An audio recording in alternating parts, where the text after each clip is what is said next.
Hey friends, welcome back to Untethering Shame. I'm your host, Kira Wackett, and today we're having a raw, real conversation about something that's made me feel like the outsider, the other, even in spaces where no one was actually saying those words.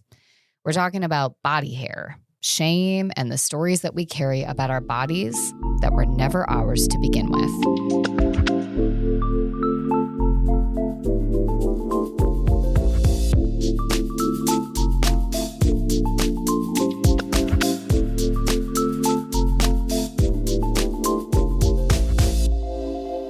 Growing up, I was the hairy one in my friend group. Dark hair on my arms, a unibrow before I knew what the word meant, thick, bushy hair on my head that didn't look like the sleek, shiny ponytails of the girls around me. But no one ever said, "Hey, Kira, it's okay. That's your body. It's normal." Instead, I heard, "Chewbacca's coming," shouted down the school hallway. Boys making buzzing noises as I walked past, pretending to shave their arms. One boy I had a crush on told me, "You're too heavy to peg on my bike. Maybe if you shaved, you'd be easier to carry." And the part that hurts the most, I believed them. Now, at the time, I didn't know I was half Iranian. My dad wasn't in the picture. I was white presenting, hanging out with mostly white peers, and all I could see was that my body, my hair, my skin, my shape didn't match theirs. So I internalized the shame. I learned to hide, to overcompensate, to obsess, and that pattern followed me well into adulthood. I still catch myself spiraling when I go to the gym and I go, "Did I shave my armpits?" Or what if someone sees stubble on my bikini line at the pool? Or, "Oh my gosh, we're going on vacation. Should I pack an extra razor just in case?" But here's the kicker. No matter how much I planned, shaved, obsessed, or avoided, the anxiety never left. Because the anxiety wasn't about the hair itself. It was about the story I'd built around the hair. The idea that it meant something was wrong with me, that I was gross, unwanted, undesirable.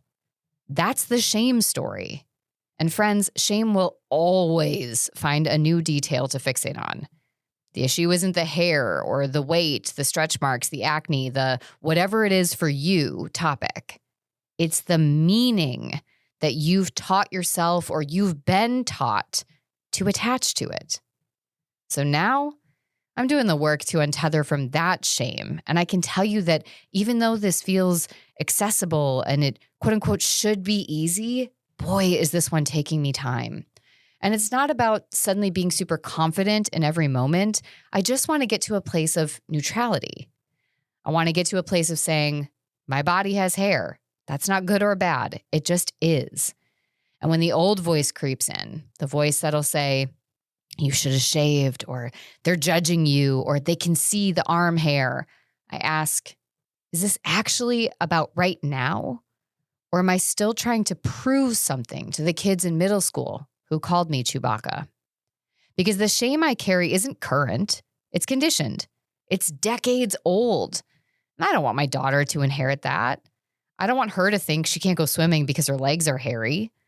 I don't want her to think mom can't go swimming because I didn't shave mine. I want her to see that our worth is never tied to our body hair. Or again, let's think about anything else, our size, our appearance, our pimples, how others perceive us.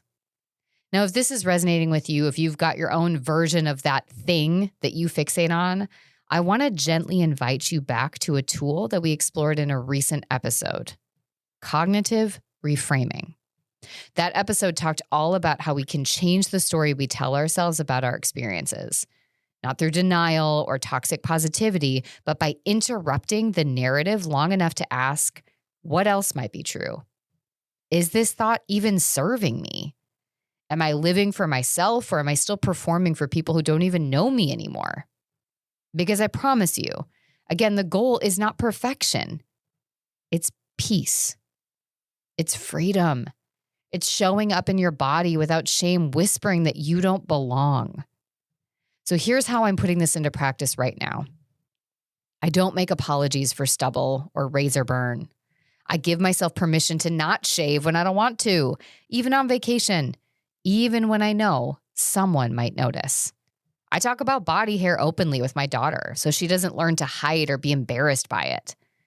Now, I know I alluded to this, but I want to say it again. This work is a daily effort and commitment. It's messy and it's possible. Because at the end of the day, again, I want my daughter to know that her body isn't a project.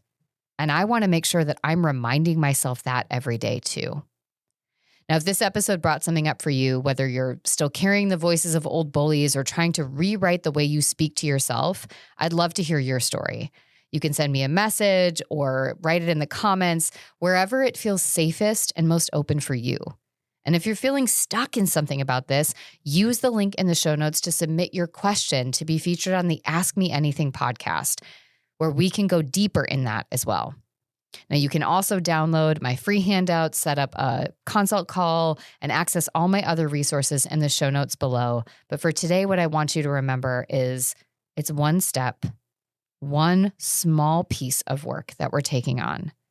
And if we do nothing else today, maybe we can just pause and remind ourselves that exactly as we are, who we are, how we are, whatever words you want to use, you are enough in this moment, exactly as that person. I'll see you all next week.